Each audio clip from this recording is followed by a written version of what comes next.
Hi, it's Rod Rohrich from Dallas, Texas. Welcome back to Rohrich Knows podcast. And we're going to talk today about eyelids with one of the eyelid experts in the world, Dr. Steve Faigen. Steve, welcome. How are you? I'm great, Rod. Great to see you, always. Likewise. So we're going to talk about eyelid surgery and really eyelid rejuvenation. I mean, you don't always need surgery, right, for eyelids? Tell us about that. I mean, in fact, you're an expert in all aspects of both eyelid surgery, but also the non-invasive ways to do it. So to tell us about, like, when you see a 20-year-old and she said, I just don't like my eyes. I mean, what do you tell them? You know, it depends what they present with, what they don't like, and what they're willing to accept as a treatment and the recovery.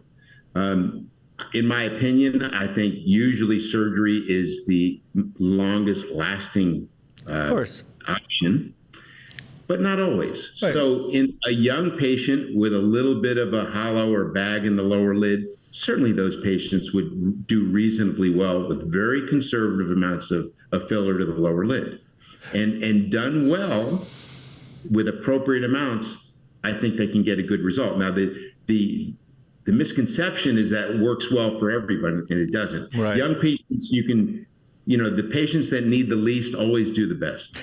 So, when you have a 25-year-old with a little bit of a hollow, you put a tenth or 2/10 of a cc of a good HA filler, hyaluronic acid, they'll do fine. Right. The problem I see, and I've seen now over many years, is you can get a spectacular result, and then you see these patients a year or two later, and you would have expected that the filler was gone by then. It's not. And it's not. It's not. And these fillers can last a long time, especially when placed deep, where is the most appropriate place. But the body sometimes just says, it's okay. We're not going to mess with it. It's not bothering us. We won't bother it. And when the fillers start breaking down, and all these hyaluronic acid fillers absorb water, you can start seeing swelling, even late. So I'll see a patient who comes in for their eyes, and I'll say, you had fillers at some point? They go, no. Oh, no. Oh, yeah. Oh, yeah. It was about 3 years ago I had fillers to my lower lid. And the problem is that's not always the rule, but it happens. Right. So the fact that it can happen can cause problems for patients. And I find that's why sometimes surgery is a better option, because it's unlikely done well to give patients a long-term problem. Right. And notice when Dr. Faigen said, if you use a filler at 0.1 or 0.2, that is a small amount. And honestly, the reason you're saying that, even in those great non-hydrophilic fillers, they last a long time. And we're seeing that now. And so I think it scares me because you and I don't do a lot of tear trough fillers anymore. And also now they're actually getting some indications and FDA approval for it. So that even worries me more, because, we see a lot of these. We're going to see a lot more now, because then they go to the spa world. So before you go, I really think the indications for fillers in tear troughs are very narrow. Younger patients, small amounts of tear troughs. I mean, beyond that, I'm not a big filler advocate, and neither are you. I'm not. And only, I have a biased practice, and I see for cosmetic only eyelids other than injectables. And we see sometimes 2 or 3 patients a day that have some not very serious, but swelling, and they want to come in. They think that's the bag that they call, and they go, can you remove these bags down here on the cheek? Oh. And that's not the eyelid anymore. And so they get water retention, and some patients are just prone. They're morphologically prone to get it. So I don't like problems that can occur later on that we can't control. So I think I agree with you in so many ways. Small amounts in the right patients can do very well. But I think if somebody wants a long-term result, oftentimes they have to go to surgery. And sometimes the surgery is a very conservative surgery, but it gets the job done and doesn't give them a long-term problem. Right. And you touched on something, the malar bags. I mean, you're right.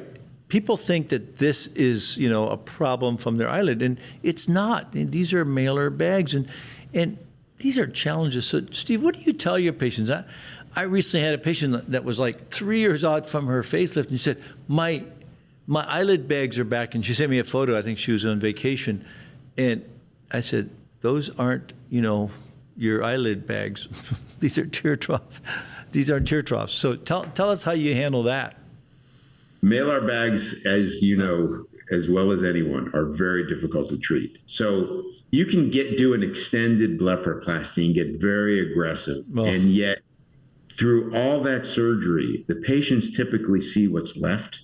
And usually the malar bag, even if you reduce it 50%, that's all they see is that 50%. And so I tell people, if they want complete resolution, there's no great fix for that. People have tried injecting it with caustic agents like tetracycline with variable results, and I've never seen a great result with injection of tetracycline.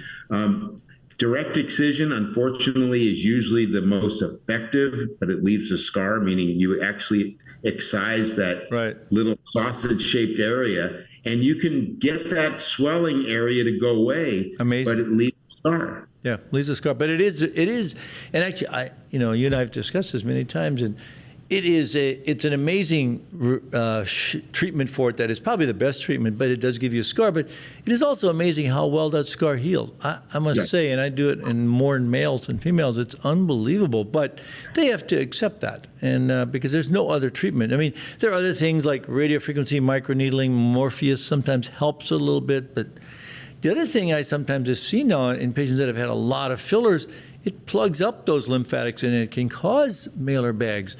That's a different problem. That's absolutely correct. So interestingly, if it's a lymphatic obstruction, as I believe, as you do, that it can be in some patients, sometimes dissolving the filler will regain lymphatic flow. Right. The problem in many is that it's like everything in life. It's never one thing. They get some lymphatic obstruction. They have residual filler there. It migrates distant from the area of injection because they're sponges and they attract water. It attracts water into that potential space, that zygomatic space. So it's never one thing. And I think everything helps a little bit. These patients want it gone. Right. It's sometimes really difficult to do. So the best way to treat it is to try to avoid getting it. Right, exactly. So let's shift to surgery. So I see, just like you, I see a lot of patients that have had eyelid surgery, and eyelid surgery to me is almost like rhinoplasty. Man, if you don't get it right the first time, it becomes a big problem, and it's not always a problem that can be fixed. I mean, just like rhinoplasty. So what do you see? I mean, you see a lot of redos, and I send you some of these patients that just have had a lot of other, surgery after surgery, and it's almost like rhinoplasty. I mean, sometimes you got to say, you've had enough, Yeah. And unfortunately, sometimes that is exactly what I have to tell patients, where if I don't believe I can make a significant improvement where they're going to be happy. We both spend a lot of time with our patients and speak with them about what their expectations are. Right. And if expectations are far greater than any surgical procedure can deliver, I tell them they need to think twice and three times about it.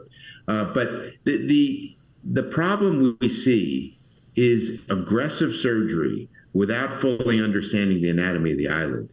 What happens is when you want to really make lower eyelids look great and tighten the skin and tighten the muscle, you're in a 60-year-old patient, a 50-year-old patient, and you're going to tighten their lower lid to make them a 35, 40-year-old patient.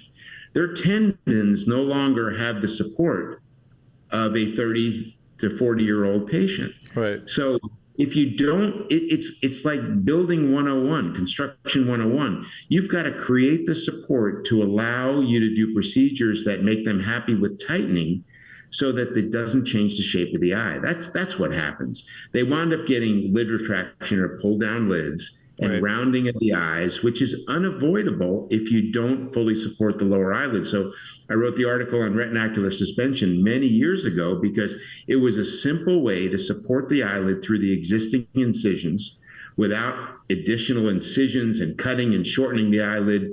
And at first it was met with people weren't like, how does that even work? I don't understand how a suture canthopexy can work. And the whole idea is to stabilize the eyelid. And we've both been at meetings where, there's a big debate about canthoplasty, and canthoplasty is different things to different surgeons. Of course. And retinacular suspension, and I know you do it as well in your blepharoplasties, is a canthal support to maintain the shape. Most people like the shape of their eyes. Right. They don't want you changing it. So if you can support it to maintain shape and then accomplish all the other things, eyelid surgery, just like with rhinoplasty, especially lower eyelid, some of the more difficult ones because there's so many moving parts and so many ways it can go wrong. And the aging process in the eyes is complicated. You have skin laxity, muscle laxity, tendon laxity, herniation of fat, all these things that need to be addressed, in my opinion, separately. You need to treat each problem individually. You can't just en bloc take things away and think that's a surgical blepharoplasty. You need to try to get things back to the way they were. And I know that's what you do with your rhinoplasty as well. It's restoration blepharoplasty. Right. It's well said. And yeah, and you're right. And less is more. I mean, especially in the lower eyelid. The lower eyelid, I think, is as unforgiving as a nose. Because, less is more. And I know you want to take a little more skin. I know you want to take more fat. But it's really not something that it doesn't tolerate those little, a millimeter mistake or too much, because you'll pay the price for a long time. And I think nothing lasts longer than a complication. That's true. We've all been there. But so in what are the take-home points for somebody that's looking to get their eyelids done? I mean, what do they need to know, and who do they need to see?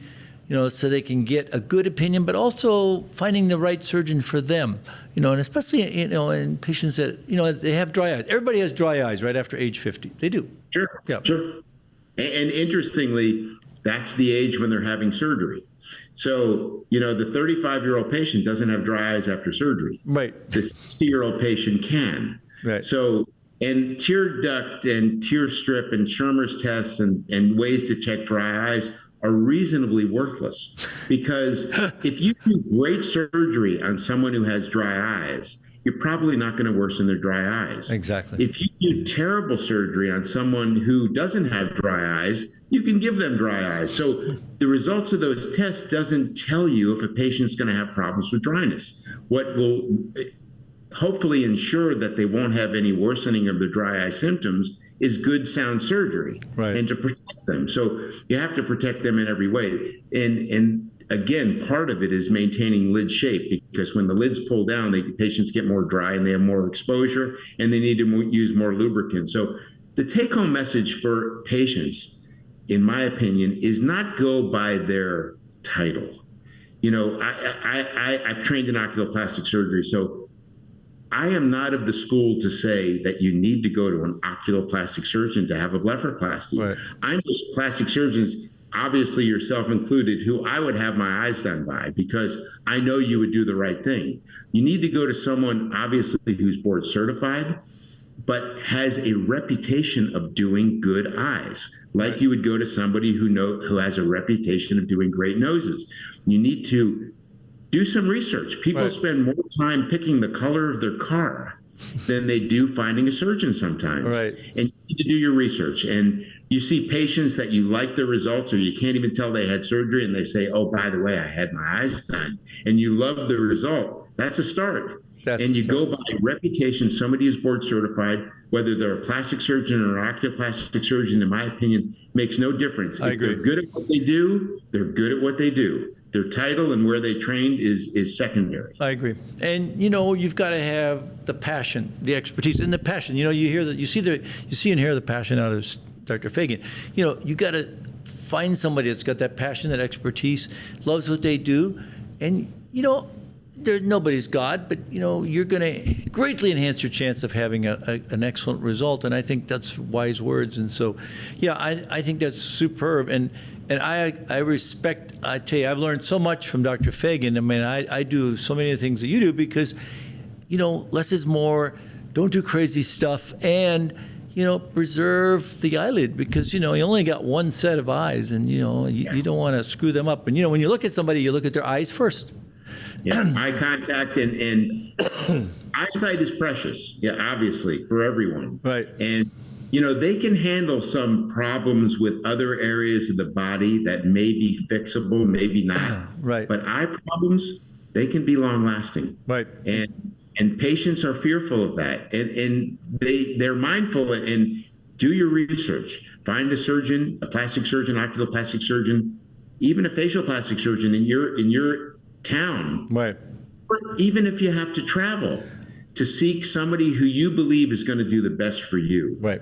And it's a personal choice, and I get it. And people sometimes ask me, well, why should I go to you? And I'm not trying to convince anybody to come to me. I said, find somebody who you believe in and you've seen their work and you trust them. Right, exactly. And that's going to be there for you, good and bad. I mean, that's the whole thing. That's the sign of a good doctor, as a good surgeon. So wise words from a wise and talented plastic surgeon, oculoplastic surgeon, Dr. Steve Faigen. Great to have you with us as usual. And make sure you DM me, or if you have any questions, email me or DM us on our YouTube channel. And stay tuned for helping you become a better you. Steve, thank you very much, and Thanks enjoy so the much. weekend. Good to You see bet. you. Take care. Bye-bye. Take care. Thanks. Bye-bye.